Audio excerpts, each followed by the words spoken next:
A'udzubillahi minasyaitonirrajim. Bismillahirrahmanirrahim. Assalamualaikum warahmatullahi wabarakatuh. Tanpa kita membuang masa, kita buka majlis dengan umul kitab Al-Fatihah. A'udzubillahi minasyaitonirrajim. Bismillahirrahmanirrahim. Alhamdulillahi rabbil alamin. Ar-Rahmanirrahim. Maliki yaumiddin. Iyyaka na'budu wa iyyaka nasta'in. Ihdinas siratal mustaqim. Siratal ladzina an'amta 'alaihim ghairil maghdubi 'alaihim waladdallin. Amin. Tuan Yusri Yusof mohon mute. Mohon mute. Okay. A'udzubillahi minasyaitonirrajim. Alhamdulillah. Innal hamdalillah nahmaduhu wa nasta'inuhu wa nastaghfiruhu wa na'udzu billahi min syururi anfusina wa min sayyiati a'malina may yahdihillahu fala mudhillalah wa man yudlilhu fala hadiyalah wa asyhadu an la ilaha illallah wahdahu la syarikalah wa asyhadu anna muhammadan abduhu wa rasuluh. Alhamdulillah, bersyukur kita ke hadrat ilahi kerana dengan limpah dan kurnianya dapat lagi kita bertemu pada malam ni.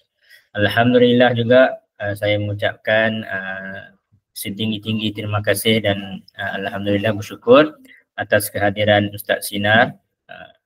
Ingatkan tadi Ustaz Sinar terlupa dah tadi, tak masuk-masuk lagi. Okey. Saya mohon maaf juga, saya nak ambil slot juga. Saya agak kesibukan, saya masih lagi bekerja malam ni, tengah prepare quotation lagi.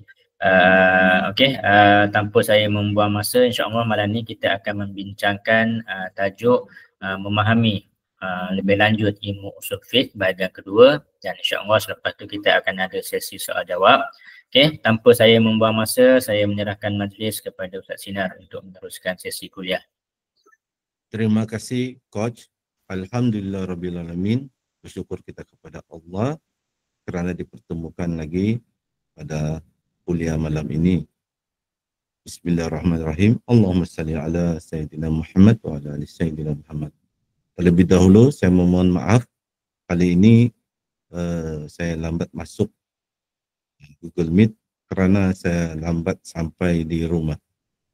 Rumah dan tempat kerja saya jauh, 10 km, dan bila pulang jalan sangat jam.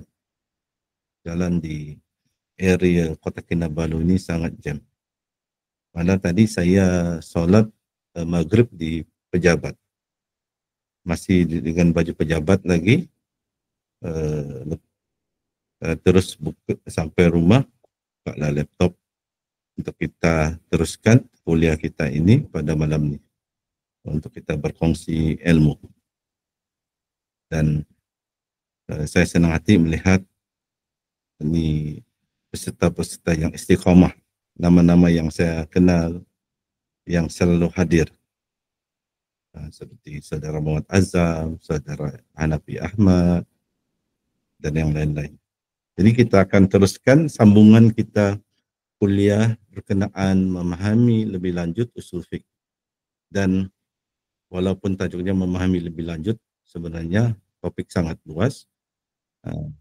Cuma saya padatkan, saya sampaikan perkara yang basic yang perlu diketahui oleh orang awam supaya senang mengikuti kalau ada perbincangan-perbincangan yang melibatkan usul fiqh.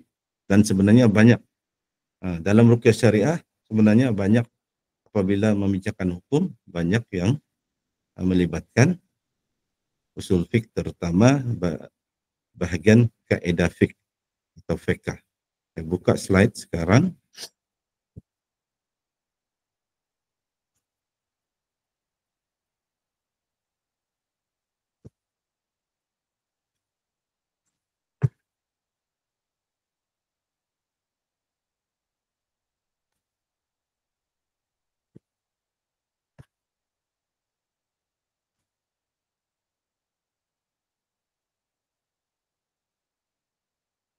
Saya ingin tahu kalau skrin boleh nampak slide sebab saya ada keluar di skrin saya mengatakan ada error berlaku. Okey, saya cuba buka lagi semula.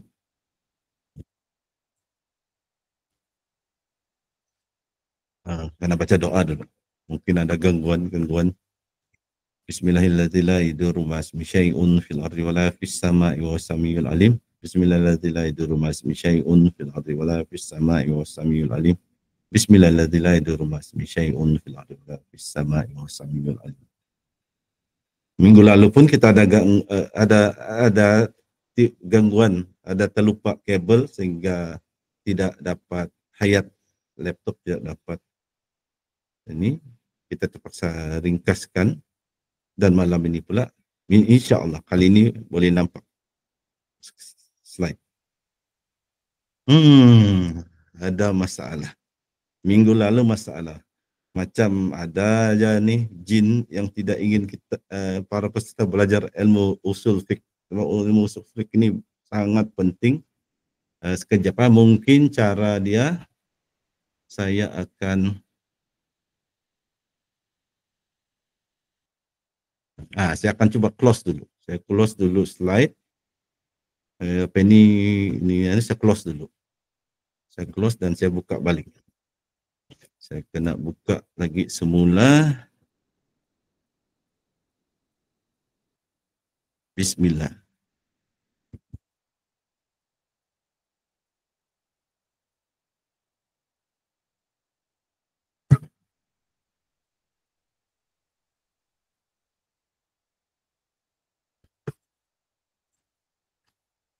Bismillah.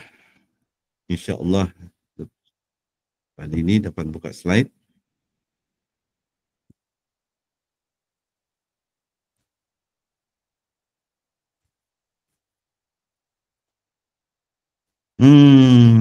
Apa pula masalah ni? Error terpapan di screen mengatakan sorry, error has occurred when share sharing. Please try again. Saya tutup lagi. Saya dah tutup.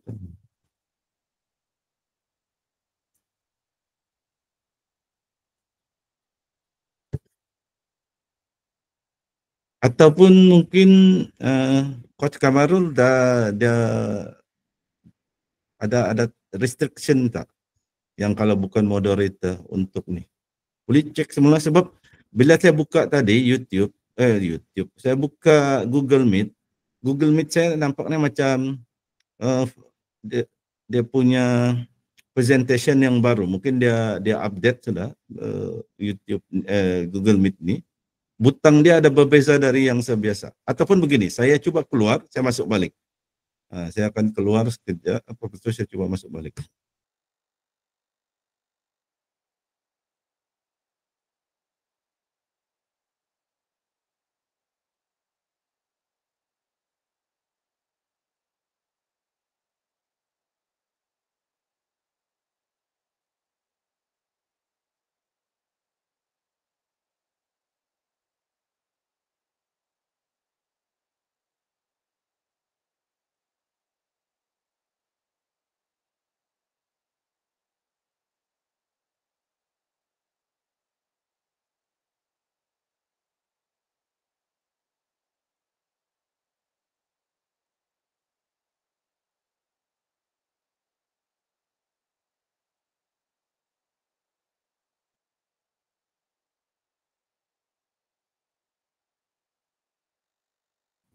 Okey, Assalamualaikum warahmatullahi wabarakatuh. Kita berjumpa lagi. Saya cuba buka lagi.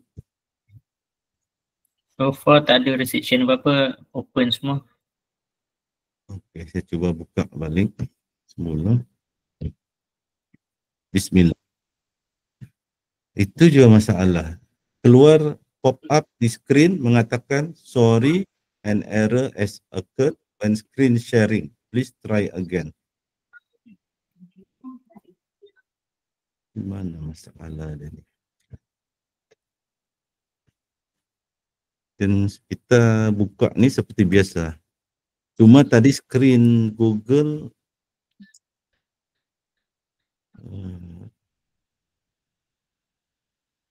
takkanlah update Google Meet terus tak compatible PowerPoint punya slide ni dengan Google Meet.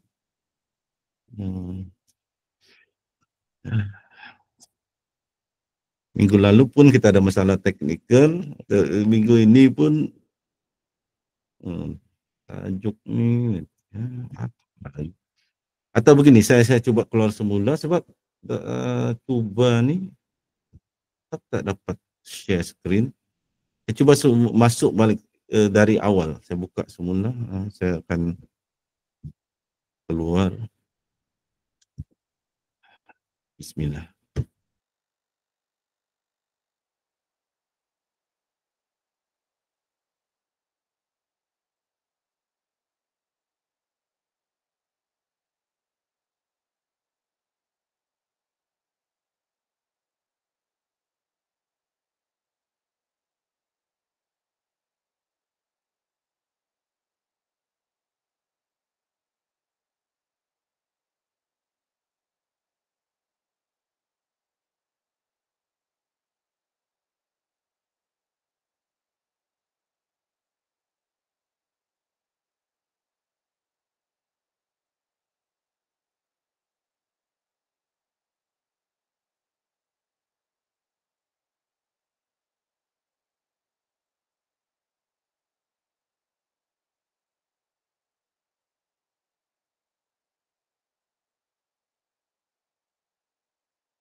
Assalamualaikum warahmatullahi wabarakatuh.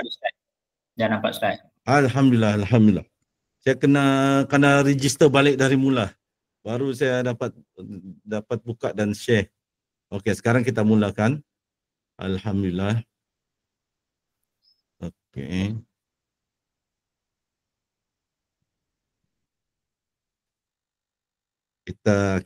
Saya akan slide, akan gerakkan sehingga kita ke tajuk yang kita akan sambung semula.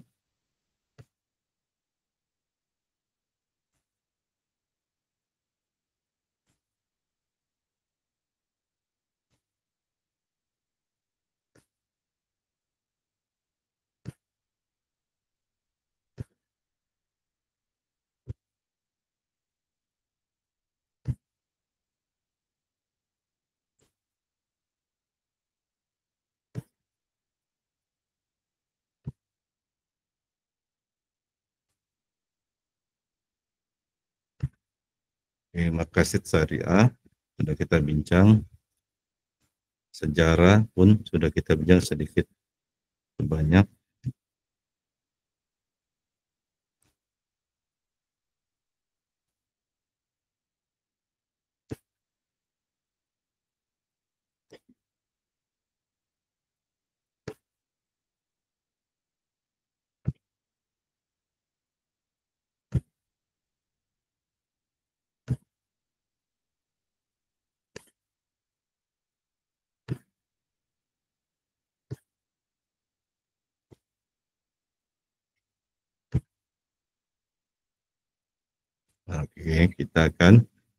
Kita akan sambung berkaitan dengan sumber hukum ataupun hukum yang kita maksudkan di sini undang-undang dalam Islam.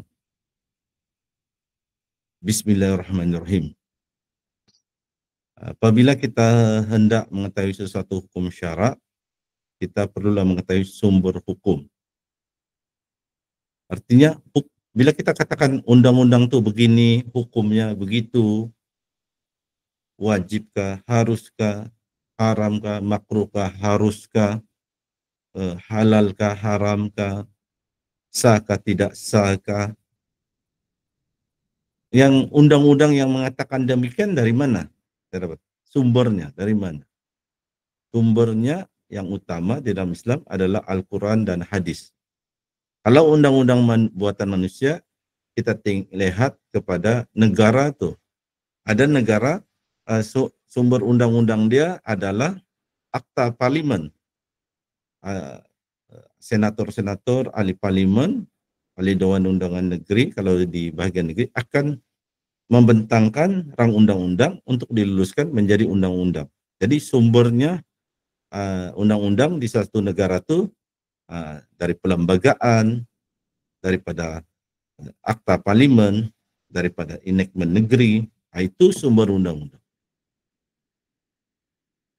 Macam contoh, kalau ada undang-undang mengatakan kalau ada lampu merah di hadapan, kereta berhenti. Kalau lampu hijau, kereta berjalan. Ada undang-undang dia. Bukan saja-saja kita suka-suka buat peraturan itu. Dia ada sumbernya daripada akta Jabatan Pangangkutan Jalan Raya dan sebagainya. Jadi kalau dalam Islam, sumber utama dalam Islam, sumber undang-undang, hukum, atau sumber syariat, sumber hukum syarak, sumber utama yang tidak ada dipertikai, karena mana-mana orang Islam, mana-mana ulama tidak ada pertikaikan, sumber utama adalah Al-Quran dan hadis. Ahli Sunnah wal Jamaah pun mengatakan begitu, Salafi pun mengatakan begitu, malah Syiah pun mengatakan begitu, bahwa sumber kita ingin mengetahui undang-undang hukum Islam, sumber utama Al-Quran dan hadis Nabi. Tidak ada perselisihan pendapat ulama. Ini adalah ijma' ulama. Selepas daripada Al-Quran dan hadis Nabi, di situ yang ada perbezaan pendapat ulama. Kalau kita Ahli Sunnah wal Jamaah, kita juga mengatakan ijma' ulama adalah sumber hukum. Ijtihad ulama, kalaupun tidak sepakat semua ulama, tapi ijtihad ulama, terutama majoriti ulama yang disebut jumhur ulama, adalah juga sumber hukum. Qiyas, bukan kisas, tapi qiyas juga sumber hukum, dan ada lagi banyak. Tapi inilah yang asas juga dianggap sumber hukum. Dan di sini ada perbezaan pendapat. Ada terima qiyas, ada tidak terima qiyas sebagai sumber hukum. Nah, jadi ada perbezaan pendapat. Tapi yang tiada perbezaan pendapat Al-Quran dan hadis Nabi. Jadi kita kena sedarlah, kena faham. Kalau ada orang mengatakan Ahli Sunnah wal Jamaah, orang yang berfahaman Ahli Sunnah wal Jamaah, yang bermazhab Syafi'i kah, bermazhab Hanafi kah, bermazhab Maliki kah, bermazhab Hanafi, tidak merujuk Al-Quran dan hadis, tidak merujuk Nabi, tapi hanya merujuk ulama, itu adalah pernyataan yang silap. Malah bukan lagi silap, dia adalah salah. Semua kita rujuk Al-Quran dan hadis. Tinggal saja kita orang awam. Orang awam boleh rujuk Al-Quran, boleh baca hadis Nabi. Ada ayat Al-Quran yang jelas. Tak perlu tafsiran pun kita baca, kita orang awam pun faham. Ada hadis Nabi, kita baca pun kita faham. Tapi ada masanya Al-Quran itu ayat dia sukar difahami oleh orang awam. Ada hadis Nabi itu tidak berapa jelas pada orang awam. Mungkin ustadz-ustadz yang ada ilmu yang tinggi dan mendalam, pahamlah. Tapi orang awam tidak. Jadi apabila orang tidak paham, ulama lah yang menerangkan kepada orang awam. Apa maksud ayat itu? Apa maksud hadis itu? Saya ambil satu contoh ringkas. Hadis Nabi, dan hadis ini hadis sahih, mengatakan habatus sauda itu adalah obat segala penyakit. Orang awam mungkin boleh bertanya, benarkah obat segala penyakit? Dan siapa yang akan menerangkan? Yang akan menerangkan ulama. Ulama akan menerangkan apakah, adakah habatus sauda itu obat segala penyakit. Sebab hadis mengatakan segala penyakit. Jadi adakah orang awam akan ada persoalan? Adakah habatus sauda boleh merawat kanser? Boleh mengubat kanser? Adakah habatus sauda boleh mengubat sakit migrain, sakit gastrik? Adakah habatus sauda boleh merawat orang kena sakit mental, kena sihir, kena gangguan jin, kena ain? Kalau dijawab iya, sebab hadis mengatakan ubat segala penyakit, mungkin ada persoalan lebih lanjut. Mana buktinya? Mana kajian dan bukti orang boleh sembuh COVID-19 dengan makan habatus sauda saja? Orang boleh sembuh kanser dengan makan habatus sauda? Orang boleh sembuh daripada ain, sihir dengan makan habatus sauda? Mana bukti dia? Tapi kalau tidak dapat bukti, jadi adakah habatus sauda tidak dapat mengobati semua penyakit? Sebagian penyakit mungkin, bukan semua. Tapi kalau sebagian penyakit bukan semua, satu persoalan timbul di otak orang awam. Hadis Nabi itu bagaimana? Itu hadis sahih. Takkanlah Nabi berbohong. Jadi bila ada timbul persoalan ini, ada ulama mengatakan terima saja hadis itu begitu, jangan banyak soal. Ada pula ulama yang mengajar, menerangkan kepada kita. Jadi bila ulama itu menerangkan, maksudnya begini-begini, hadis ini maksudnya begini. Bila suatu masa ada orang lain tanya kita, anak kita tanya kita, adik kita tanya kita pun bagi jawaban ikut ulama tuh. Kita tidak akan cakap, oh begini-begini, ini sebenarnya saya sendiri rujuk Al-Quran dan hadis. Inilah. Kita pun sebenarnya tak tahu macam mana tafsiran Al-Quran itu atau hadis itu. Ulama itu yang menerangkan. Jadi sebagai menghormati ulama itu, bila kita bagi jawaban, kita kata ulama itu mengatakan begini, maksud hadis itu begini. Kita rujuk ulama itu bukan kerana kita menolak hadis, tapi ulama itulah yang menerangkan bagaimana memahami hadis tersebut. Nah, jadi kita kena paham aja. Kalau ada orang mengolok-ngolok, menyindir dia kata aswaja, ahlussunnah wal jamaah, menolak Nabi, menolak Al-Quran, kita janganlah terus hati gundah gulana, jadi ragu-ragu.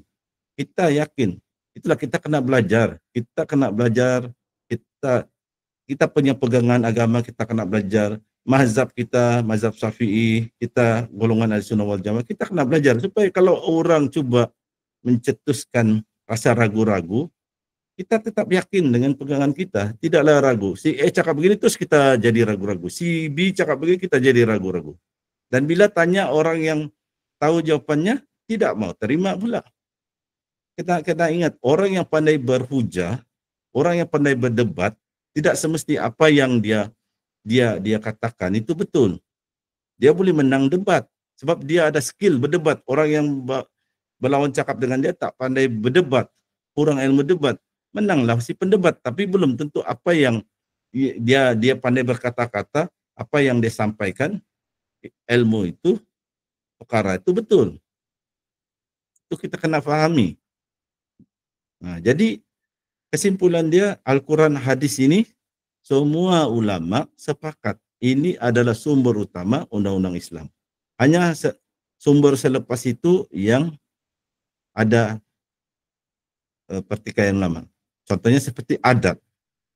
Adakah adat menjadi sebagian undang-undang, sumber undang-undang dalam Islam? Contohnya adat Melayu, di Arab ada adatnya. Hanya adakah itu sekadar adat atau dia boleh menjadi undang-undang? Dan saya tidak akan bincangkan lebih lanjut sebab nanti akan orang bingung. Saya cuma ada bagi satu pernyataan lah. Sebenarnya kalau kita di Sunnah wal Jamaah, antara ada di Malaysia ni, kita menerima adat sebagai salah satu sumber hukum. Contohnya kalau yang selalu orang tuntut harta sepencarian di mahkamah syariah. Atas pencarian itu sebenarnya muncul daripada adat Melayu. Coba kita pergi Arab, kita pergi negara Arab atau pergi negara Islam lain di luar Malaysia. Pergi Turki ya. Kita sebut atas pencarian. Isteri nak menuntut, bekas isteri sudah berpisah menuntut atas pencarian. Belum tentu ada undang-undang tu di sana. Sebab itu atas pencarian tu yang kita tuntut di mahkamah syariah berpunca daripada adat Melayu dan diterima pakai dalam undang-undang Islam di Malaysia. Cuma saya tidak akan bincangkan secara mendalam sebab bincangkan yang topik asas ni pun mungkin agak berat. Tapi sabarlah, belajar ilmu ni banyak yang anda, saudara-saudari akan dapat fahami nanti bila mengikuti perdebatan ustaz-ustaz di media sosial. Kalau paham ilmu ini. Oke, seterusnya. Sekarang saya senaraikan tadi itu Al-Quran, hadis, ini sumber utama. Lepas itu ijma' ulama. Biasanya kalau ijma' ulama, suatu hukum itu adalah ijma' ulama, kita orang awam wajib mengikutinya. Sebab semua ulama sepakat bahwa begitulah hukumnya. Dan kenapa dirujuk ulama juga? Sebab ada hukum di zaman sekarang, pada zaman Rasulullah dan sahabat, persoalan itu belum muncul. Jadi belum ada ditentukan hukumnya. Bayi tabung uji, perbankan Islam yang cara moden, menggunakan kad ATM, membeli secara online. Persoalan-persoalan itu tidak muncul pada zaman Rasulullah, pada zaman sahabat. Jadi pada zaman ini, ulama lah yang, dan bukan secara suka-suka menentukan hukum, tapi ulama-ulama yang mendalam ilmu bahasa Arabnya, mendalam ilmu tafsir Al-Qurannya, mendalam ilmu hadisnya, mengkaji dari berbagai aspek, barulah dikeluarkan fatwa, apa hukumnya bayi tabung uji, apa hukumnya menderma organ dan sebagainya. Dan apabila ulama telah berijtihad dan mengeluarkan fatwa, kita orang awam ikutlah. Dan kita orang awam ikut fatwa di Malaysia. Jangan kita tinggal di Malaysia, kita ikut fatwa di Indonesia. Kalau Indonesia kata hari raya esok, tapi Malaysia kata hari raya lusa, kita patut sambut hari raya lusa, jangan sambut esok. Esok masih lagi puasa. Kalaulah katakan kita dalam bulan Ramadan, kita kena ikut fatwa di Malaysia. Contoh ada ulama mungkin di Afrika Selatan mengatakan, mengucapkan Merry Christmas kepada orang non-muslim adalah haram. Tapi ada keluar fatwa di Malaysia yang mengikut fatwa Syekh Yusuf Qaradawi mengatakan tidak haram sebab melihat kepada berbagai aspek, termasuk juga di Sabah, Sarawak ada dalam satu keluarga itu bapak non-muslim, ibu non-muslim, tapi anak sulung Islam, adik non-muslim, ada satu lagi adik kawin orang Buddha beragama Buddha. Takkanlah yang adik abang ni yang Islam, mereka adik-adik dia ucap selamat hari raya. Lepas itu bila ibu bapa dia ada merayakan, sedangkan dia perlu berdakwah kepada ibu bapa dia, dia berlaku sombong. Jadi ada fatwa, dan bukan kita suka-suka hati kita, fatwa, kita ikut fatwa. Macam fatwa di Sabah dibenarkan. Dan kalau saya tidak fatwa Jakim juga. Yang penting kita ikut syarat. Kita ucapkan selamat. Selamatlah kamu menyambut hari perayaan kamu. Tapi janganlah kita ikut pergi gereja, ikut orang bersembahyang, kita pun ikut. Itu salah. Dia ada dia punya guideline, garis panduan. Jadi kita, dan kalau dalam ijma' ulama ni, artinya semua ulama sepakat, itu dikatakan kita wajib ikut. Sebab tidak ada ulama berselisih pendapat. Cuma hati-hatilah, di media sosial ada orang kata ini ijma' ulama. Cek dulu, betulkah itu ijma' ulama? Betulkah semua ulama sependapat?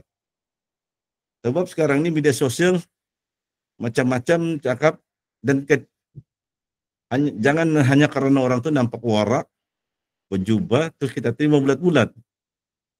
Cek dulu, itulah pentingnya kita belajar, kita tahu. Jadi kalau kita belajar, ada ilmu pengetahuan, ada orang tu walaupun nampak seperti seorang yang alim, tapi kalau dia bercanggah dengan apa yang kita belajar, jadi kita sudah patut menaruh was-was kepada orang tu, bukan kata-kata dia.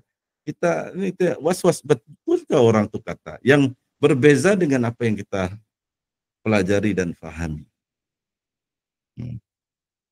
Jadi kita kembali kepada senarai sumber hukum di dalam Islam. Ijma' ulama biasanya wajib kita ikuti. Ada lagi dikatakan ijma' ulama. Seorang ulama itu ijtihad ulama. Seorang ulama itu berijtihad. Kalau ramai majoriti ulama berpendapat yang sama, itu dipanggil pendapat jumhur ulama. Majority. Dan biasanya kalau majority itu yang kita ikut, tapi masih tidak wajib. Kalau ada minority ulama kan bukan orang-orang biasa, ulama muktabar berbeza pendapat. Kalau ada sahabat kita ikut pendapat minority, tidaklah boleh kita hentam dia, kutuk dia bahwa dia salah. Dia mengikut pendapat ulama yang minority, pendapat minority. Sebab adab dia berselisih pendapat begitu. Terutama di bagian yang berselisih itu adalah para ulama besar, ulama muktabar. Malah sebenarnya kita pun yang mengamalkan mazhab Syafi'i di Malaysia pun bukan 100% kita mengamal mazhab Syafi'i. Tapi bukanlah kita orang awam yang pandai mengubah-ubah suai. Yang contoh jelas, bayar zakat fitrah. Kalau ikut mazhab Syafi'i, bayar zakat fitrah ni, apabila di bulan Ramadan itu kan kita perlu bayar zakat fitrah, wajib bayar ikut makanan ruji di tempat itu. Kalau di Malaysia makanan ruji dia beras, wajib bayar dengan beras. Itulah sebab ada setengah ustaz kita setiap tahun dia bayar zakat bukan dengan duit, dia bayar dengan beras. Sebab dia berpegang sungguh dengan mazhab Syafi'i. Sebenarnya yang mengatakan kita boleh ganti dengan wang ringgit yang sama nilai dengan harga beras, itu adalah mazhab Hanafi. Yang kita ikut. Tapi kerana kerajaan kita, Jabatan Agama Islam kita telah mengeluarkan fatwa boleh, dan itulah yang mazhab kita amalkan di Malaysia, maka kita bayar zakat boleh dengan uang. Tapi siapa yang masih mau berpegang dengan mazhab Syafi'i secara ketat, iaitu bayar dengan beras, silakan.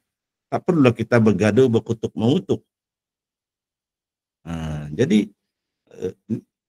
itu adab dia. Kita perlu beradab dalam menuntut ilmu dan menyampaikan ilmu.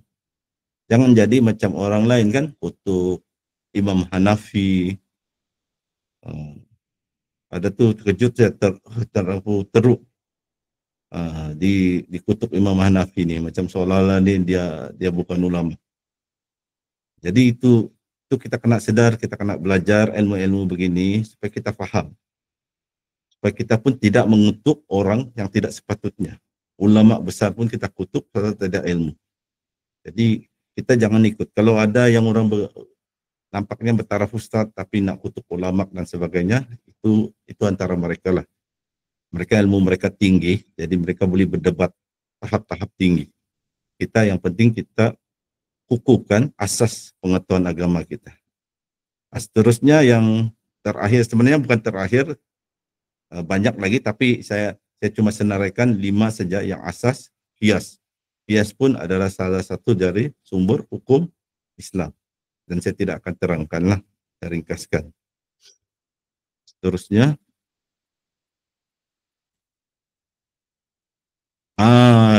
inilah topik yang sebenarnya yang saya ingin sampaikan. Sebab ini yang banyak berperanan dalam dunia ruqyah. Dan saya tahu ada yang tidak sedar. Sebab ada orang yang kadang-kadang bertanya saya, terutama buku-buku, contohnya buku ruqyah yang ditulis oleh Syekh Abdul Barak. So, sebahagian buku Syekh Abdul Barak ni dia ada membicarakan tentang hukum-hukum, dan sebahagian dia sumber yang dia rujuk adalah kaidah fiqh.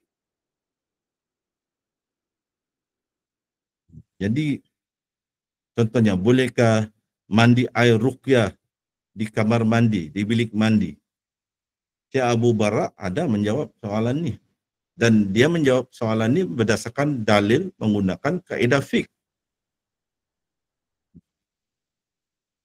Jadi kalau orang yang tidak faham ilmu ini, dia baca buku Syekh Abu Barak, dia takkan faham apa yang dikatakan Syekh Abu Barak tu. Dia takkan. Tapi kalau dia tahu ilmu ni wujud, dia akan lebih tenang. Mungkin dia tidak berapa faham sangat, tapi bila dia kaji, dia baca perlahan-lahan, dia baca lagi sumber-sumber rujukan lain, dia akan lebih memahami. Okay, seterusnya, kali ini inilah yang kita ingin tumpukan. Kaedah fiqh. Kalau bahasa jamaknya dalam bahasa Arab, qawaid fiqhiyah. Sebutan saya mungkin tidak berapa betul sebab saya tidak pandai berbahasa Arab. Jadi maafkan saya kalau sebutan tidak tepat, makhraj hurufnya tidak tepat. Oke, kita teruskan.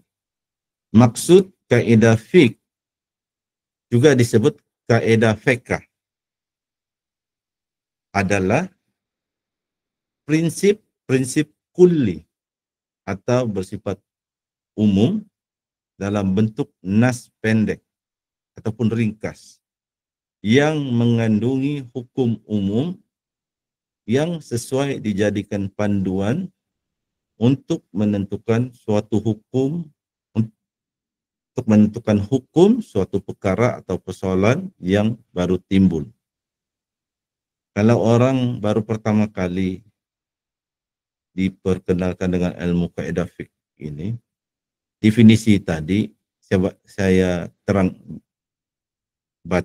terangkan, tetap juga tidak akan paham. Tapi definisi itu adalah tepat. Cuma kita tidak paham sebab kita tidak terdedah dengan ilmu ini. Belajar pelan-pelan, belajar secara sabar, baca lagi buku-buku atau ikuti kuliah-kuliah akan datang, mungkin akan datang dibuat lagi kuliah tentang usul fiqh. Insya Allah satu masa akan lebih paham juga.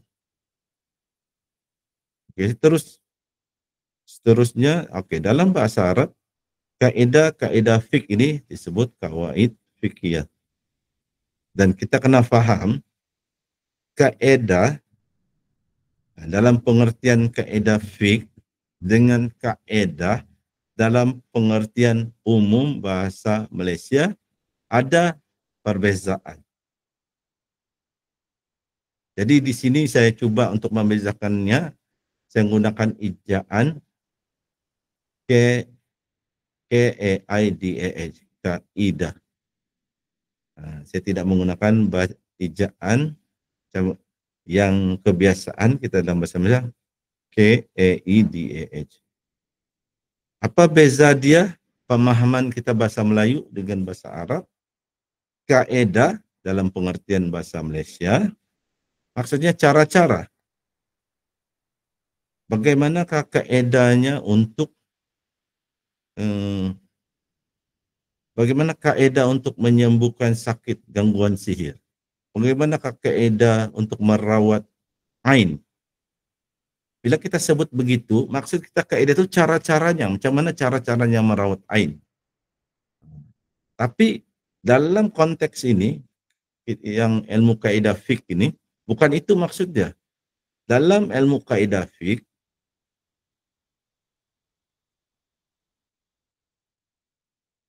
ia bermaksud prinsip-prinsip umum fiqh. Bukan prinsip khusus, tapi prinsip-prinsip umum. General principle. Dia bukan cara-cara. Dia bukan maksudnya uslub, cara-cara. Tapi dia maksudnya prinsip-prinsip umum. Kita akan lihat lebih lanjut, mungkin dengan apabila saya bagi contoh, akan lebih jelas lagi. Oke, yang saya senaraikan ni ada beberapa kaedah yang dinamakan kaedah fiqh. Bukan semua, banyak kaedah fiqh, tapi ini sebahagiannya. Satu tu, setiap perkara dinilai berdasarkan niat. Dan kaedah fiqh ini memang bersumberkan daripada hadis. Sebab ada hadis, terutama kita selalu jumpa di kitab hadis 40 Imam Nawawi, yaitu setiap amal berdasarkan niat. Daripada hadis itu dan juga hadis-hadis yang dikaji, maka dikeluarkanlah satu prinsip umum yang dinamakan kaedah fiqh, nama yang dikatakan setiap perkara dinilai berdasarkan niat. Kaedah fiqh yang kedua, dan ingat ini bukan ini sahaja, sebenarnya dia banyak, tapi saya ambil contoh yang ini sahaja. Yang kedua, keyakinan tidak dihilangkan dengan keraguan. Kaedah fiqh seterusnya, kemudaratan hendaklah dihilangkan. Ad-dararu yuzallu. Ini pun sebenarnya berdasarkan hadis Nabi yang terdapat dalam kitab hadis 40 Imam Nawawi. Yang kalau saya tidak salah hadis terbunyi la darara wa la dirara. Jangan memudaratkan diri sendiri, jangan memudaratkan orang lain. Jadi dan hadis-hadis lain dikaji, lalu ulama menyusunlah, inilah prinsip umumnya, kemudaratan hendaklah dihilangkan. Dan sebenarnya kalau huraian dia ini sangat mendalam. Tapi kita tengok dulu contoh-contoh yang mudah faham. Kaedah fiqh yang seterusnya, kesukaran membawa kemudahan. Dan kita kena belajar menuntut ilmu baru kita dapat memahami apa maksud dia ini. Kalau tidak, salah faham nanti maksudnya. Yang seterusnya, adat digunakan pakai dalam memutuskan hukum. Yang ujung sekali itu, yang bawah sekali, adat digunakan pakai dalam memutuskan hukum. Contoh yang jelas seperti yang sebut tadi, atas pencarian. Atas pencarian asalnya adalah adat Melayu, tapi diterima pakai sebagai hukum undang-undang Islam di Malaysia. Yaitu bekas istri yang telah diceraikan, dia boleh menuntut sebahagian daripada harta suami dengan sebab atas pencarian, yaitu harta itu diperolehi semasa perkawinan kedua-dua pihak. Yang istri ada sumbangan, tidak pun sumbangan dari sudut uang, tapi sumbangan dari sudut tenaga. Itu menggunakan prinsip yang saya sebut tadi itu adat digunakan pakai dalam memutuskan hukum. Yang uraian secara ringkas lah. Sekarang kita akan ambil beberapa kaidah fiqh ini untuk kita kupas, kita huraikan lagi untuk lebih memahami. Oke, kita ambil kaidah fiqh yang mengatakan setiap perkara dinilai berdasarkan niat. Saya akan huraikan secara ringkas sahaja untuk kenal-kenal, memberi kenal kepada sahabat-sahabat kita yang tidak biasa dengan ilmu ini, untuk berjinak-jinak, untuk sedar, oh ada rupanya ilmu yang dinamakan usul fiqh, ada pula ilmu dan yang dikatakan kaidah fiqh yang boleh membantu kita orang awam untuk menentukan, untuk menjadi panduan kepada kita untuk menentukan, memutuskan sesuatu perkara, untuk melakukan sesuatu perkara. Lepas tu kalau nak lebih tahu lagi, belajar lagi, kaji lagi. Kalau boleh berguru, cari guru, belajar dengan guru. Oke, sekarang kita lihat penerangan perkataan prinsip kaidah fiqh. Setiap perkara dinilai berdasarkan niat. Maksud kaidah fiqh ini ialah niat adalah syarat utama sah atau batal sesuatu perkara, atau diberi pahala atau dosa. Amalan yang tidak disertai dengan niat tidak mendorong apa-apa kesan. Itu ada salah ijaz, seperti yang tidak, tulisannya tidak. Kita ambil satu contoh. Memerah anggur untuk dibuat jus. Nah, sekarang banyak jus kan, ada Ribena, jus anggur pun ada. Jadi kita memerah anggur untuk buat jus, dan ada juga cuka anggur kan, cuka kurma ada, cuka anggur pun ada. Apakah hukumnya? Hukumnya adalah harus. Jus anggur boleh diminum, cuka anggur boleh digunakan untuk dimakan. Jadi memerahnya adalah hukumnya harus. Tapi apabila seseorang memerah anggur dengan niat anggur itu dia ingin buat arak, dia ingin buat wine, maka memerah anggur dengan niat begitu haram hukumnya. Perbuatannya sama, memerah anggur. Tapi satu berniat mau buat jus atau cuka anggur. Satu pula dia memerah, dia nak buat wine, dia nak peram tu berapa lama sehingga dia menjadi wine, menjadi arak. Perbuatan awal sama-sama memerah. Tapi satu hukumnya harus, satu hukumnya haram. Daripada mana hukum tu? Karena daripada niat. Satu niat nak membuat arak. Nah, saya harap para peserta akan mulai faham bagaimana pemakaian kaidah-kaidah fiqh banyak membantu kehidupan manusia untuk menentukan sesuatu hukum, untuk membuat satu keputusan, untuk melakukan sesuatu. Ini saya bagi contoh yang ringan-ringan yang mudah paham. Namun kaidah fiqh ini yang mengatakan setiap perkara dinilai berdasarkan niat, ada pengecualiannya. Prinsip umum dia perlu ada niat.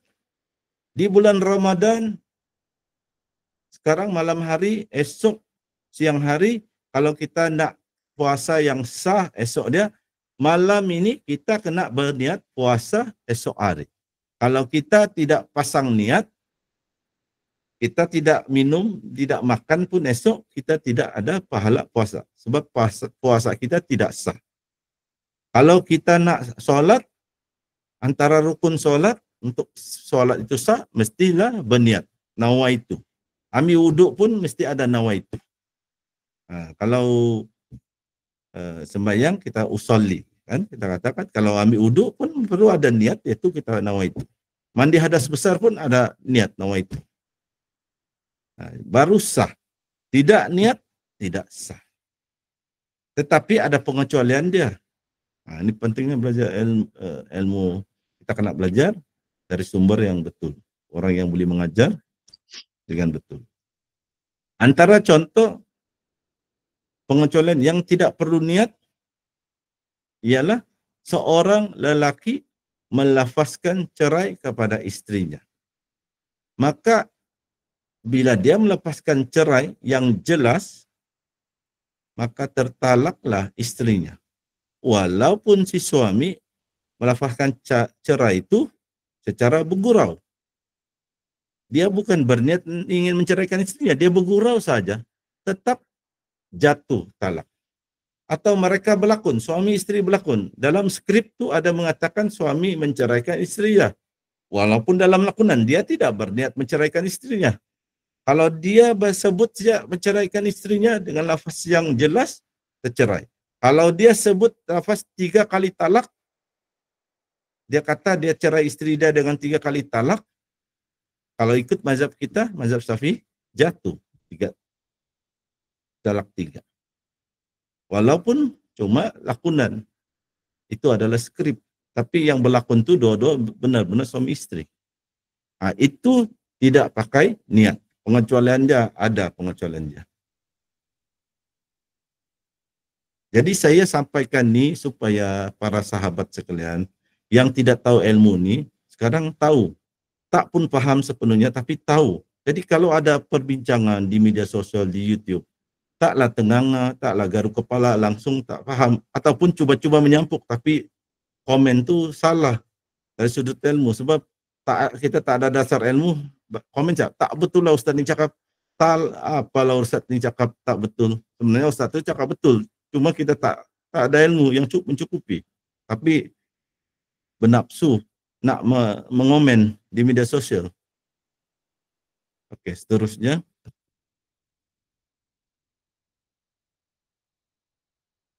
Jadi kita kena pertingkatkan ilmu kita. Okey. Setiap perkara dinilai berdasarkan niat. Bagaimana pula prinsip ini, prinsip umum ni atau kaedah fiqh ini kita aplikasikan dalam ilmu ruqyah. Mari kita tengok antara yang kita boleh aplikasikan. Dalam ilmu ruqyah syariah, selalu diingatkan apabila kita membaca ayat-ayat Al-Quran untuk tujuan ruqyah, maka sebaiknya kita berniat untuk mendapat rahmat dan kesembuhan daripada Allah. Kita berniat agar Allah jadikan syifa, itu penyembuh kepada pesakit dengan bacaan ayat-ayat Al-Quran tersebut. Ramai guru-guru ruqyah, saya rasa Kos Kamarul pun ada peringatkan, iaitu bila kita baca, kita niatlah. Kita niat mendapat rahmat daripada Allah agar orang yang mendengar bacaan kita ni Allah sembuhkan. Niat tu taklah semestinya dengan lafaz formal. Sahaja aku membaca ruqyah agar Allah sembuhkan pesakit ini kerana Allah Ta'ala, lillahi ta'ala. Tak perlulah baca lafaz niat yang formal begitu. Tetapi kita mesti ada pasang di hati kita niat. Kita baca Quran tu, adakah kita niat sebab itu majlis tahlil, baca kenduri tahlil, atau waktu tu kita sedang meruqyah orang yang sakit, kita niat ruqyah. Kita niat semoga Allah memberi rahmat kepada kita yang membaca dan yang mendengar Al-Quran. Itu secara ringkas aplikasinya. Okey, kita pergi pula kaedah fiqh yang lain, yaitu menolak kerosakan diutamakan daripada mengambil kemaslahatan. Menolak ni maksudnya menghindari. Bukan kita tolak fizikal begitu, tapi kita menghindari. Kemaslahatan ni maksudnya kebaikan, benefit. Jadi maksud kaedah fiqh ini ialah apabila bertembung dua perkara, yaitu satu perkara membawa kepada kemudaratan atau kerosakan, dan satu perkara lagi membawa kemaslahatan ataupun manfaat. Macam ada dua perkara, kita kena pilih salah satu ya. Mana satu yang kita mesti dahuluan pilih untuk mencapai manfaat atau menghindarkan, menolak, menghindarkan kemudaratan. Kalau ada dua pilihan, mana satu kita kena pilih dulu. Dari sudut kaidah fiqh, kita kena memilih untuk menolak atau menyingkirkan kemudaratan dahulu. Dan bukan memilih untuk mendapat manfaat dahulu. Kaidah fiqh ini sama dengan ada lagi satu kaidah fiqh, makna dia hampir sama, yaitu membendung kerosakan diutamakan daripada mengambil manfaat. Kalau kita cakap teori saja, kita mungkin akan masih bingung-bingung kan. Terutama kalau pertama kali jumpa ilmu nih, diperkenalkan ilmu nih. Jadi kita akan bagikan contoh untuk kita mudah paham macam mana pemakaian kaidah fiqh ini. Kaidah fiqh menolak kerosakan atau menghindari kerosakan diutamakan daripada mengambil kemaslahatan. Oke, pemakaian prinsip ataupun kaidah fiqh ini begini. Contoh tentang arak. Arak ini kita tanya ahli saintis, kita tanya orang zaman dahulu lagi, zaman jahiliyah pun, malah orang Arab dari zaman dahulu pun mengatakan ada kebaikan dan ada kemudaratan. Arak ini ada kebaikan dan kemudaratan. Dia bukan semua kemudaratan. Dan di akhirat kelak, ada sungai di surga, sungai arak. Sungai susu ada, sungai arak pun ada. Tapi sungai arak di surga tidak memabukkan. Surga pun ada arak, itu sungai arak. Waktu itu arak halal diminum. Dan arak di surga tidak memabukkan. Arak ini ada kebaikan dan kemudaratan. Namun, karena prinsip umat manusia ini dianjurkan mendahulukan, menyingkirkan kemudaratan. Elakkan dulu kemudaratan, jauhi kemudaratan, jauhi keburukan dulu, maka arak diharamkan. Walaupun mungkin dia ada kebaikan, tapi dia ada keburukan yang lagi besar, dia punya kesan. Maka jangan diharamkan arak. Langsung jangan minum, hindari arak. Dan dalil ini ada jelas dalam Al-Quran. Nah, kita ambil contoh yang lebih ringan. Berkumur-kumur atau menyedut air ke hidung ketika kita berwudu. Apakah hukumnya? Sunat. Sunat berkumur-kumur, sunat menyedut air ke hidung. Hukumnya sunat. Namun, apabila kita berpuasa, apabila seorang berpuasa, berkumur-kumur dan menyedut air ke hidung menjadi hukumnya makruh. Tidaklah membatalkan, tidaklah merosakkan wudu tersebut. Wudu itu tetap sah, tapi hukum dia makruh. Kalau kita berkumur-kumur dan sedut hidung boleh juga, tidaklah haram, tapi dia hukumnya sudah daripada sunat sudah menjadi makruh apabila dibuat waktu puasa, contohnya di bulan Ramadan. Kenapa? Tujuannya untuk menghindari perkara mudarat, yaitu kita minum air itu, tersedut air itu di hidung, dirisaukan nanti membatalkan puasa. Memanglah dikatakan sesuatu yang tidak sengaja tidaklah membatalkan puasa. Tapi takut-takut nanti ada orang dia kumur-kumur, bukan dia terminum, tapi dia telan sebab dia rasa sedap. Air ini sejuk, dingin, ditelannya. Ditelannya walaupun sedikit waktu itu bukan sengaja, memang dia sengaja nak menelan, sudah batal. Jadi begitu pemakaian dia yang diterangkan secara ringkas. Kita lihat pula macam mana pemakaian prinsip ini di dalam ruqyah syariah. Yaitu prinsip menolak kerusakan diutamakan daripada mengambil kemaslahatan. Oke, kalau kita lihat satu contoh dalam ruqyah syariah, meruqyah pesakit. lalu pesakit kerasukan. Jin yang merasuk pesakit melalui mulut pesakit berkata-kata, memberitahu peruqyah agar memberhentikan bacaan ayat-ayat ruqyah. Sebab kata jin itu, jika peruqyah tidak berhenti membaca, jin itu akan membunuh pesakit. Bila jin itu berkata demikian, apakah yang perlu dilakukan oleh peruqyah? Adakah dia berhenti membaca atau dia meneruskan bacaannya? Jawapannya mudah.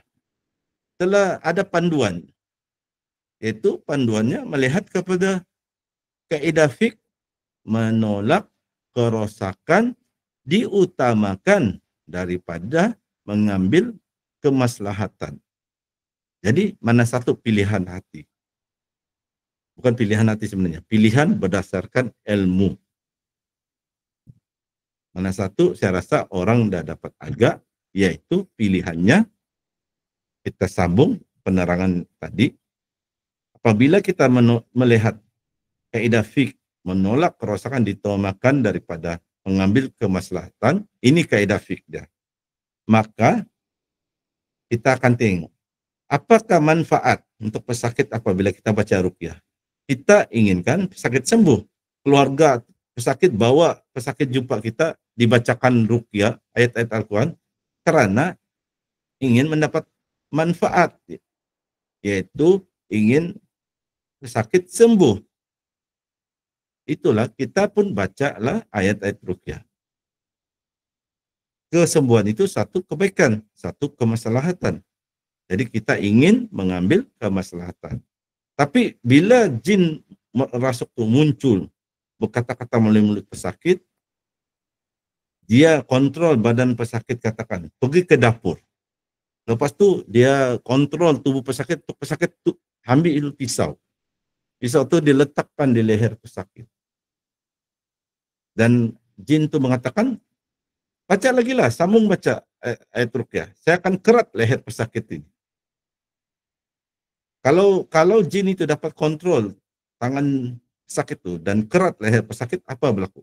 Pesakit akan luka leher dia, mungkin mati. Jadi kita perlu menolak kemudahan itu, jangan berlaku itu kan. Dan jin cakap kalau berhenti dia tidak akan buat. Jadi mana satu pilihan? Nak teruskan baca Quran dengan niat kita nak pesakit sembuh, atau kerana pesakit dalam keadaan nyawa dia boleh melayang, kita perlu berhenti. Maka kalau ikut kaidah fiqh, menolak kerosakan diutamakan, didahulukan daripada mengambil kemaslahatan, kita berhentilah baca ruqyah. Kita berhenti baca ruqyah, berdialog, berdakwah kepada jin itu, atau cuba sedarkan pesakit, cuba tangkap pesakit untuk rampas pisau daripada pesakit, atau apabila pesakit sudah sedar, baru sambung baca. Tapi waktu itu mesti kita jangan baca, sebab kaidah fiqh dia mengatakan hindari dulu kerosakan, kemudaratan. Jangan pilih kemaslahatan dulu. Kalau ada dua pilihan ini. Begitu maksudnya. Jadi kita akan perlu berhenti daripada membaca ayat Quran dulu. Tunggu dalam keadaan selamat, barulah baca semula ayat ruqyah. Ini pemakaian dia, kaidah fiqh ini di dalam ruqyah syariah. Satu contoh, dia boleh banyak lagi dalam berbagai keadaan, tapi ini satu contoh saya bagi untuk mudah paham. Terusnya,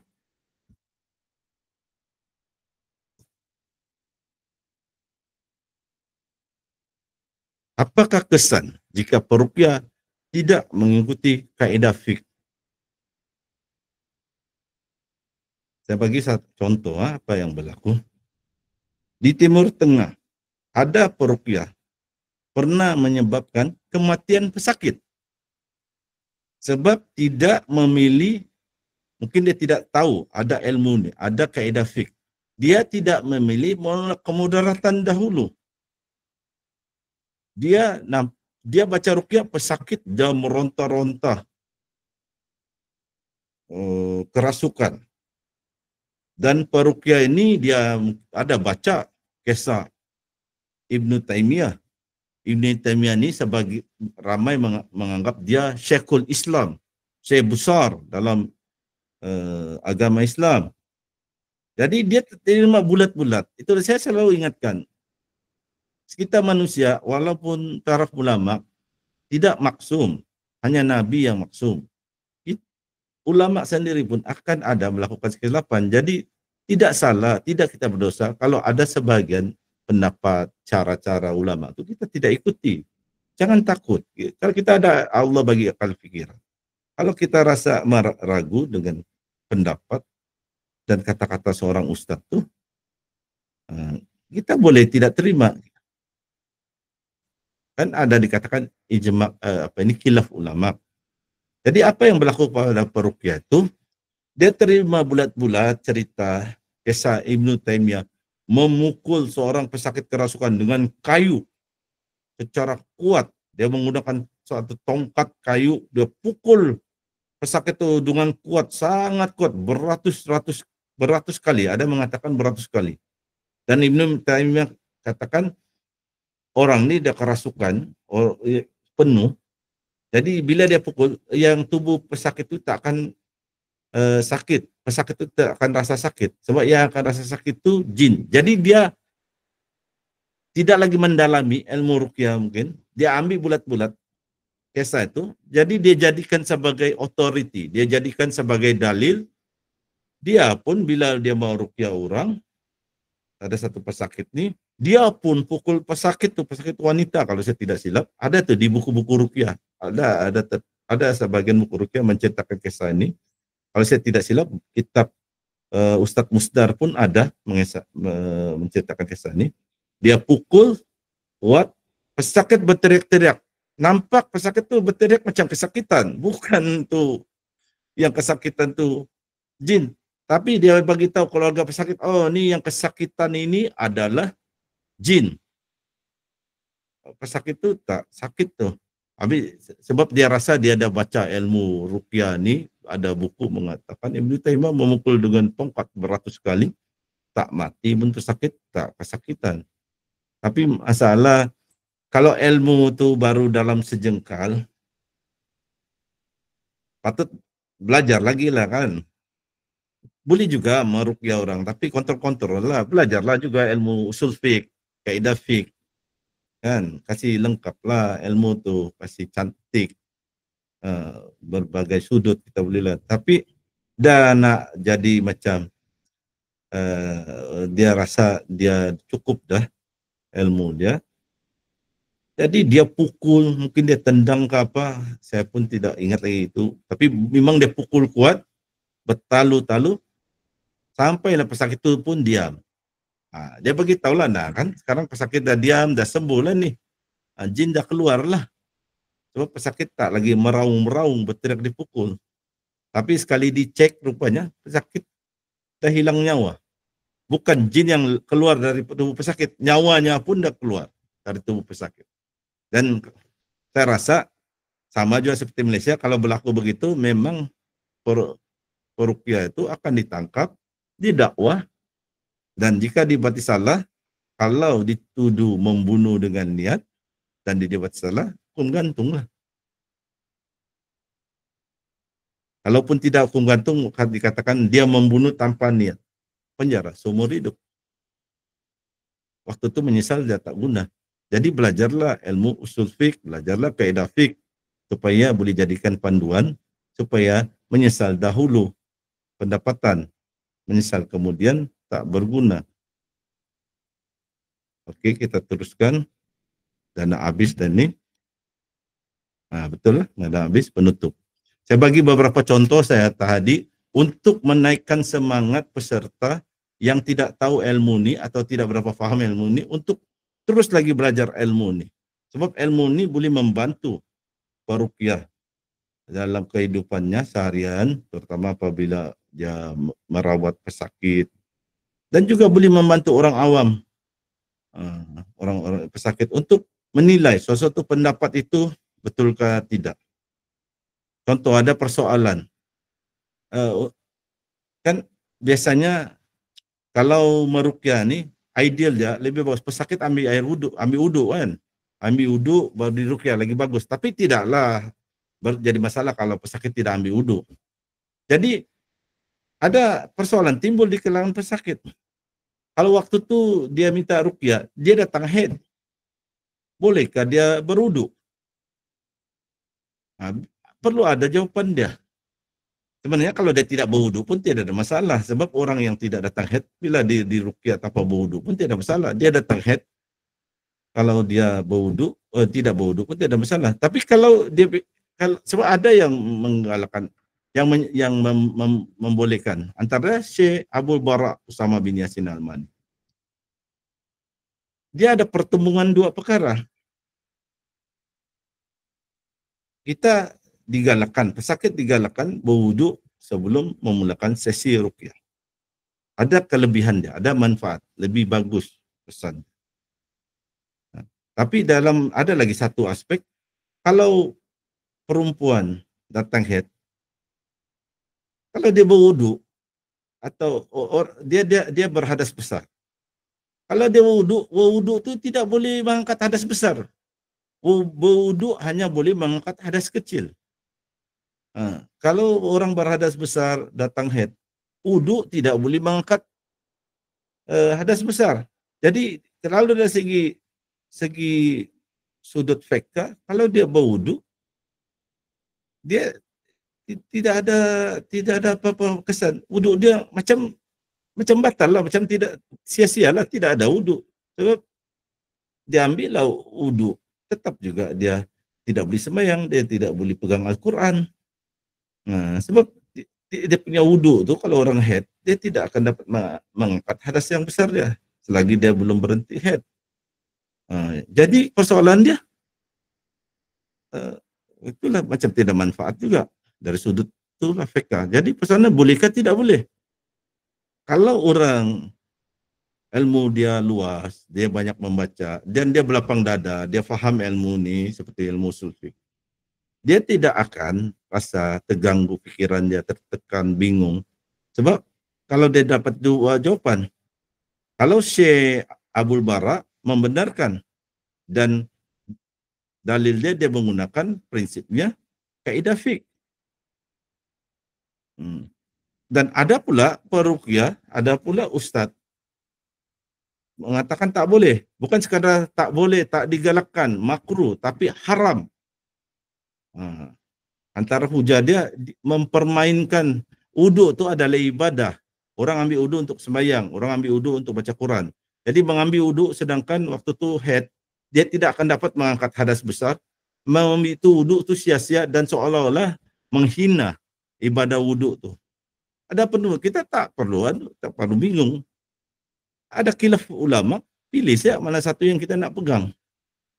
Ini bukan ikut pendapat saja-saja, pendapat orang awam. Ini ada ulama yang mengatakan demikian, jadi kita pilih saja mana satu. Ada khilaf ulama, perbezaan pendapat.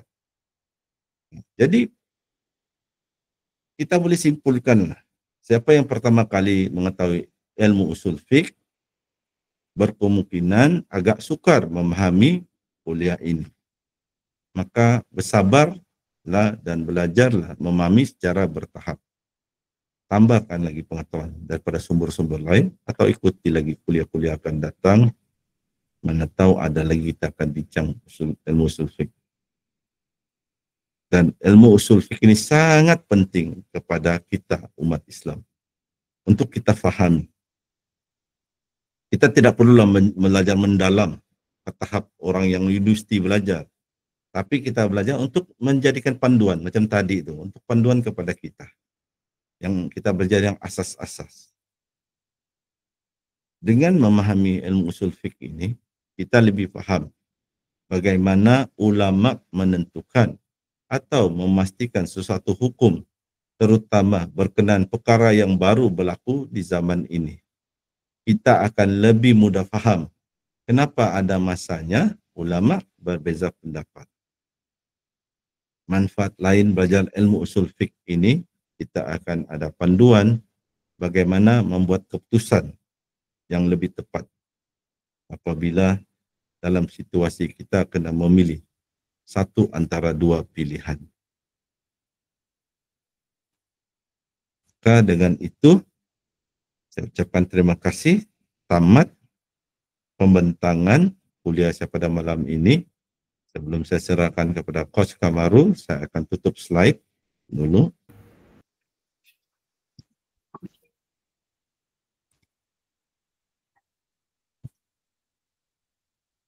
Maka dengan ini saya serahkan majlis ilmu kita seterusnya kepada Coach Kamarul. Silakan Coach. Okay, Alhamdulillah. Terima kasih kepada Ustaz Sinar atas sesi kuliah. So hari ini kita tadi start lewat sikit dan Alhamdulillah kita masih lagi dapat habiskan sesi kuliah tajuk usul fiqh. Okay. Okay, untuk malam ni kita buka sesi soalan dulu. Kita tadi nak buka lama insyaAllah. Dalam pukul 11 saya kena tamatkan sesi kuliah. Saya ada nak jumpa orang pukul 11. So kita buka kepada sesi soal jawab, yang mana yang ada nak bertanya soalan ataupun nak bercerita pendapat, nak berkongsi pengalaman juga boleh. Boleh type soalan ataupun boleh juga nak chat, bercakap secara langsung juga boleh. Okay, kita buka kepada sesi soal jawab.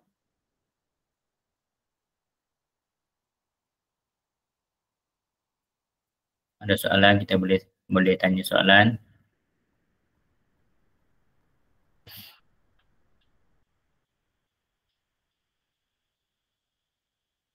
So hari ini penyertaan agak kurang, so saya memohon yang mana yang masih hadir, semoga terus istiqomah dengan kelas. InsyaAllah sikit demi sikit kita akan dapat ilmu tu semakin lengkap, semakin kita faham akan setiap ilmu yang dibahaskan ni. Okay.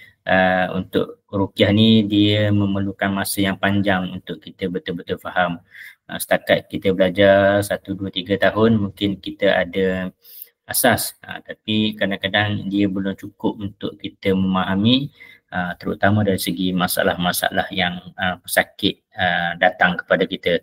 So sebagai perawat kita akan menjadi rujukan pesakit, apa juga masalah-masalah. Kadang-kadang masalah tu tak terkait dengan gangguan jin pun akan dirujuk kepada kita juga. So kita kena serba sedikit memahami macam mana kita nak menilai sesuatu masalah dan menjatuhkan hukum dalam satu masalah dan memberi nasihat dan panduan kepada pesakit seterusnya. Okey, kita buka sesi soalan. Coach, sementara menunggu soalan, saya ada ingin bagi pesanan kepada para peserta, sahabat-sahabat saya. Semakin sebahagian tu semakin lama semakin saya kenal, ada pandai DM saya berbincang. Satu yang saya nak pesan, pertama peruqyah beginner, pemula. Jangan malu untuk mengatakan saya tidak tahu. Apabila pesakit atau keluarga pesakit tanya, terutama berkenaan hukum hakam, jangan malu cakap tidak tahu. Kalau apa hukumnya guna garam, memang tak tahu. Jangan, saya tak tahu, tapi saya dengar orang kata masih boleh guna.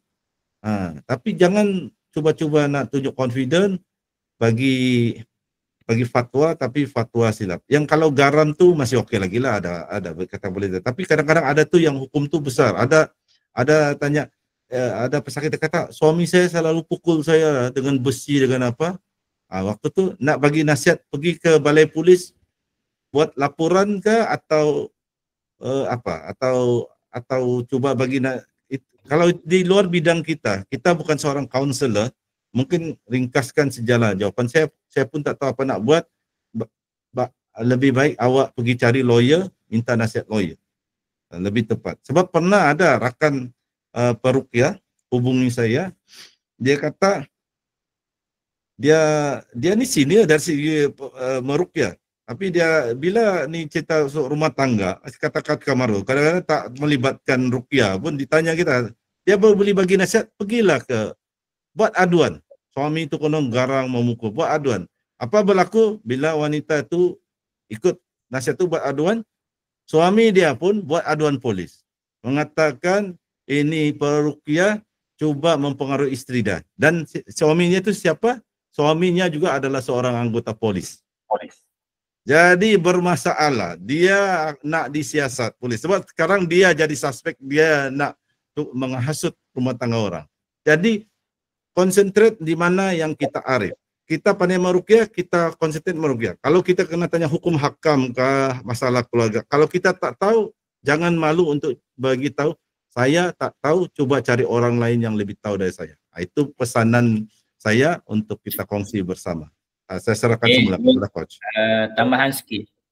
Kalau permasalahan itu juga melibatkan suami isteri, adalah tidak adil kita mendengar cerita sebelah pihak saja. So kalau kita sebagai perawat, kita kena adil.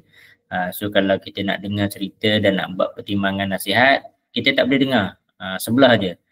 Kalau si suami je bercerita isteri dia sekian, kita kena dengar pula cerita di sebelah isteri dia. Sebab tu kalau tanya saya, Ustaz Sina pernah pesan tadi, jangan memandai-mandai. Benda yang kita tak tahu, kita cakap direct je kita tak tahu. Benda yang kita tak mahir, kita cakap je kita tak mahir. So kalau kita nak bagi nasihat pula, kita tidak boleh berat sebelah. Kita kena adil dan kita kena tahulah situasi dan keadaan kedua-dua belah. Barulah kita layak untuk memberi nasihat dan panduan. Okay. So disebabkan tak ada soalan, so saya nak tutup majlis terus. Ustaz Sinar boleh bagi kata-kata penutup sebelum saya tutup. Terima kasih coach.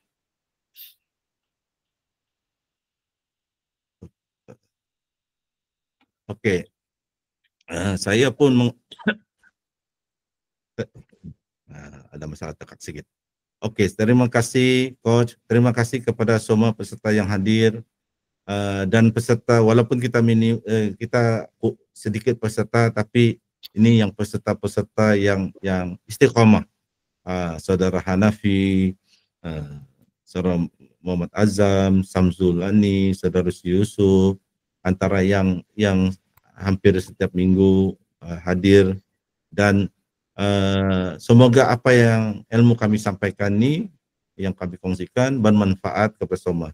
Dan saya ulangi, kami bukanlah yang terbaik, yang terpandai, yang teralim. Banyak lagi yang lebih pandai dari kami.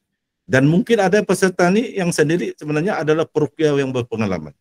Jadi kalau ada pendapat kami yang kami sampaikan tidak sependapat, tidak bercanggah dengan ilmu saudara-saudara sekalian, saudara-saudara boleh tidak terima apa yang kami sampaikan. Kita masing-masing ada akal fikiran untuk menapis.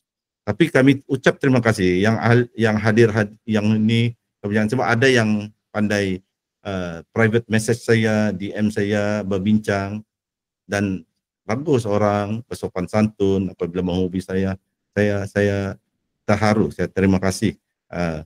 Dan saya tahu ada tu yang memang pandai juga, memang seorang peruqyah. Tapi bagus, ada adab bila berbincang. Jadi itulah, kami bukanlah yang terbaik, yang terpandai, tapi kami ada ilmu, ingin berkongsi, ingin sampaikan. Dan kami memang target audience kami adalah orang-orang pesakit, keluarga pesakit, orang-orang yang baru belajar, yang nak berjinak-jinak dengan ruqyah. Jadi kami sampaikan dalam bahasa yang kami cuba mudahkan, walaupun ada setengah ilmu itu agak berat. Jadi kami ucapkan terima kasih kepada anda, para peserta yang istiqamah. Kalau ada anda di grup-grup yang lain, kempen lah kawan-kawan anda, saudara mara anda untuk hadir kuliah online kita yang setiap minggu, agar memeriahkan, agar lebih ramai paham ilmu ruqyah syariah ini. Dan last sekali juga, saya ada sahabat-sahabat peruqyah yang muda menerima cabaran, disindir, dikritik seolah-olah langsung tak pandai ilmu ruqyah oleh peruqyah-peruqyah senior. Tabahkan hati. Mereka yang ada PhD itu sebenarnya mereka yang ada penyakit di hati yang perlu dirawat dengan tazkiyatun nafs. Anda telah belajar dengan beberapa guru, Anda patut yakin dengan guru Anda, dengan ilmu Anda. Jangan respon dengan mereka, biarkan mereka dengan hati yang toksik. Anda teruskan belajar, terus sampaikan ilmu ini kepada sahabat, saudara lain. Teruskan juga meruqyah saudara mara Anda. Tabahkan hati. Bersabarlah kalau ada kena kritik-kritik di media sosial. Jadi itu saja daripada saya. Saya ucapkan sekali lagi terima kasih dan mohon maaf jika ada tersasul kata, terkasar bahasa. Dengan ini saya serahkan majlis kita ini kembali kepada Coach Kamarul. Silakan Coach. Okey, alhamdulillah selesai untuk sesi kuliah pada malam ni. Semoga apa yang disampaikan tu bermanfaat. Okey, insya-Allah kita berjumpa lagi di minggu hadapan. Saya tutup majlis dengan tasbih kifarah dan surah Al-As.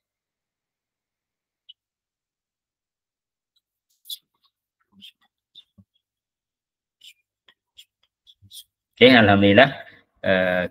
Sehingga kita berjumpa lagi di minggu hadapan untuk tajuk-tajuk yang lain. Okey, assalamualaikum warahmatullahi wabarakatuh. Warahmatullahi wabarakatuh.